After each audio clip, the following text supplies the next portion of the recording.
Well, Elliot, at 3-0 down, you were probably fearing the worst. At 3-2, you were hoping for the best, but your side just ran out of time. Can you give us your thoughts? Just really disappointed because I've just said to the boys in there that St Neots did exactly what I told them they were going to do. They're quite direct, but to put it in good areas really well. Their front three, again, for this level, lots of pace out wide. Reesthorpe up top works so hard and wins a lot of top ball, and they cause us all sorts of problems. We have a shocking decision from the ref, again, that could give us a penalty.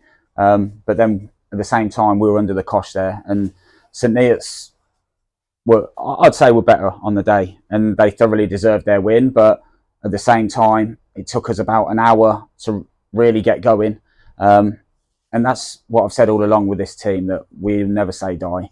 And a while ago, we might have crumbled even more, but we've gone, no, we keep going. And in the end, I wouldn't say unlucky not to get anything, but we get it back to 3-2, and we put them under pressure for the last sort of 9 minutes of the game. And we couldn't obviously get that goal, but it's a kick up the arse, basically. Sorry, excuse my language, right. But kick up the arse for us to say, yes, we're a very good team, but if you come anywhere in this league, like I've said all along, and you're not at it, you'll get beat, and that's what's happened today.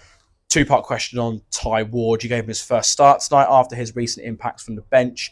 Firstly, what was the thinking behind the decision to play him over Hugh Dawson? But also, you've just alluded to it there, your thoughts on the penalty. And I just heard you saying as well that Ty Ward felt hurt after that. So clearly there was contact. Yeah. And all their players are saying it's a penalty. I think the ref, I'm celebrating, as soon as the whistle's gone, I'm celebrating a penalty because we're under the cosh, and yet our first or second attack, we should be getting that penalty. But like, I don't want to make any excuses at all because St Neots deserved it.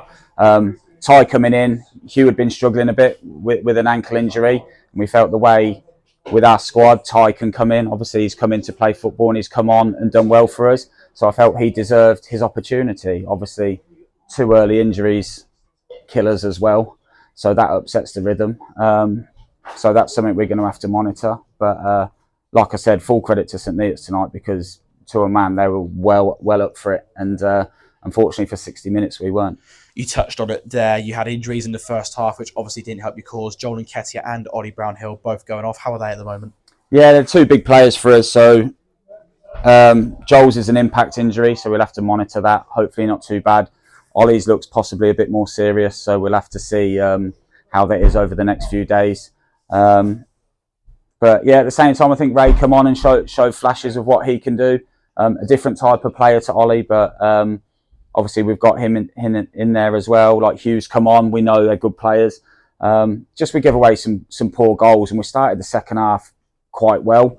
I said a few choice words at half time, and I've said that it shouldn't be me coming in to fire up the boys to go and perform, because I thought second half they started all right, and then we give a poor goal away, a short back pass, it ricochets off the player, and we're 2-0 down, and that's where you think the game's dead. 3-0, even more so. But like I said, these boys have got fight in them, and if you said after the last 6 games we'd have won 5 of them and lost 1, then I'd take that. So it's now how you bounce back against a Racing Club Warwick side that are absolutely flying at the minute as well. So it's how you bounce back, and we'll be doing everything to bounce back well. It was a great game for the neutral, at least. Plenty of chances for both sides, lots of goals. I don't think one side was more dominant than the other, which sounds weird after going 3-0 down, doesn't it? But I think St Neots probably created the better quality chances, and that's why they've deservedly gone on and won the game. Would that be fair to say? Yeah, I'd say so. They created chances, and they put you under a lot of pressure. We had to defend our box really well. Set pieces, they were really strong as well. They had really good delivery. But that's what I expect from our team. The boys, I said, we've conceded 3, but actually defended quite well. The goals we've given away are quite poor for us, for our standards. So it's something we're going to have to look at. Like we'll obviously assess on the VO and see. And like I said, I say time and time again, we'll have a look at how we tweak things defensively, and that's how the players will learn. At the end of the day, they're still young boys. I think Tariq's like 25, Tijan's 22, David 22. So we are young back there, and we're always learning, and we'll keep trying to improve. Plenty of food for thought ahead of Saturday's visit of Racing Club Warwick. You're obviously going to have no Bruno Andrade. He'll be serving the first game of his ban. potential doubts over Joel Nketiah and Ollie Brown-Hill now, and I guess there's a lot for you to think about before that one. Yeah, exactly that. Look, I've said all along we've got a good squad. I just said in there that lads are going to be missing, but it gives players an opportunity now to come in and show what they're about. Obviously, it's not ideal. They're big players for us, and they have been this season. But at home, I fancy us against anyone. The way we play, look, Warwick are obviously a really good side because how they've signed a few lads and they're flying, so they're going to come full of confidence. But at the same time, like I said, we're not a bad side because of one bad result or one result where we don't win.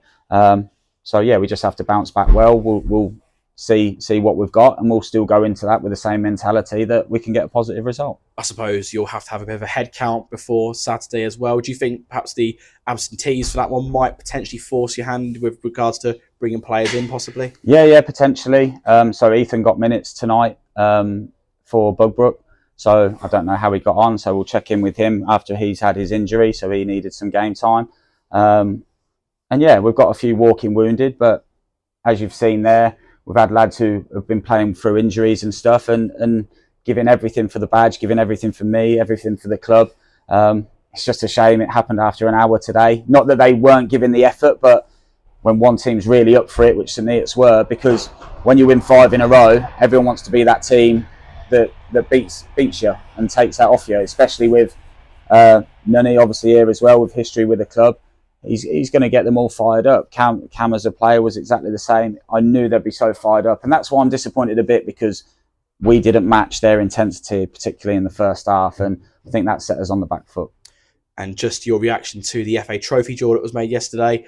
I don't think it gets really any tougher than Harbour Town away, top of their league at step 3 at the moment, but I'm sure you're aware of that game in the Great Escape season. Diamonds beating Harbour 2-0 when nobody expected it, so anything can happen. Yeah, anything can happen. Look, Harbour are a top side. Where they've come from over the last few years, I know a lot of players there, and they've obviously played at a really good level and a really high standard for a long time now, top of that league. But look, we'll go there. It's a cup game.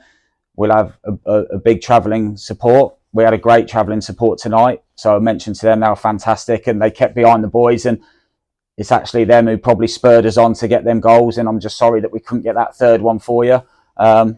But look, 5 out of 6 isn't bad, but we need to try and start another run again, so we'll be doing everything we can to start that on Saturday. Well, commiserations on the defeat tonight. Thanks for your time. Cheers. This is AFCRDTV, and at Rowley Park, also known as Premier Plus Stadium. For a Tuesday evening, it finishes St Neots Town 3, AFC Russian Diamonds 2. The man of the match is Bruno Andrade. Thank you for joining us, Bruno. Thank you for having me. You can't win them all. The 5-game winning streak comes to an end. Yeah, well, all good things must come to an end. Just a bit gutted how it came down to it. We didn't get off the blocks quick enough before we got bullied a little bit. But that's something we need to learn. Obviously, it's been a great run, but now it's time to start another one. Yes, of course. Very early on, I believe only in the 2nd minute, Ty Ward was given a yellow card, but a lot of us thought it should have been a stone-cold penalty there. It was 100% penalty. But obviously, don't say too much because I don't want to get in trouble by the refs. But yeah, apparently he said it was a dive, but there was a clear contact. It was just a bit lucky to get a yellow card for that. And then later on there in the first half, early on, 2 Diamonds players have to go out injured. Slight knocks, Joel Nketiah, and then Ollie Brown-Hill. I mean, I hate to use this word, but that give the Diamonds team, you sort of got discombobulated there for a while. Yeah, obviously that kind of disrupted us because they're 2 massive important players for us. Joel's our leader, our captain. He's one of our engines in midfield, so when he goes down, obviously it's going to hurt the team. Ollie's been flying down the wing since he's been playing there. So obviously when our 2 main teammates go down, it's very hard to get into the game. But we got players coming off the bench as well. They've got good quality as well. So any good team goes through this.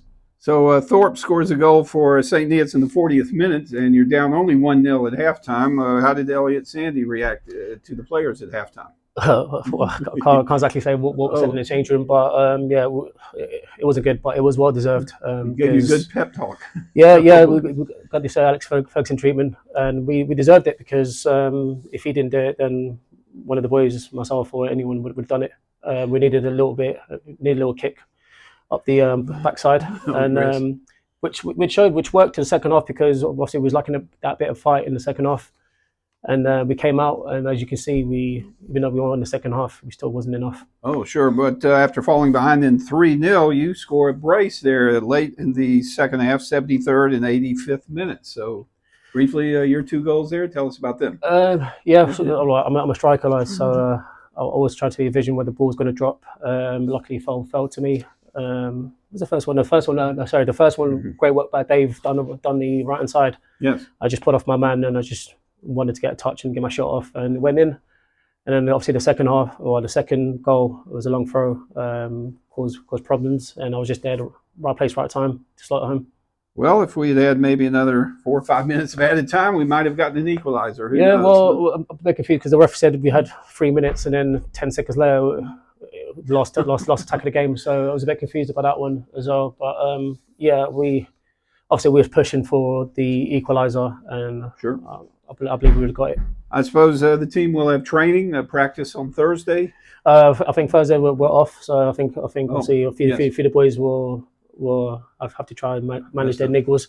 So we just need to go home, regroup, watch the video back, and see how we can come back stronger from this. And just like I said before, we need to come back and start another run now. Back to Hayden Road on Saturday, Racing Club Warwick. Now, will you be eligible for this game? No, unfortunately, I won't. I made a silly mistake, lost my temper a little bit, which I will learn, and it's kind of hurt the team. Sure. So I want to say, for everyone out there that's watching this, I apologise, and I will do better.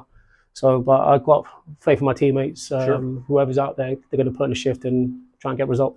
Well, otherwise, we trust you're enjoying your football, joining AFC Russian Diamonds. Is it tough having to do a dual registration, though?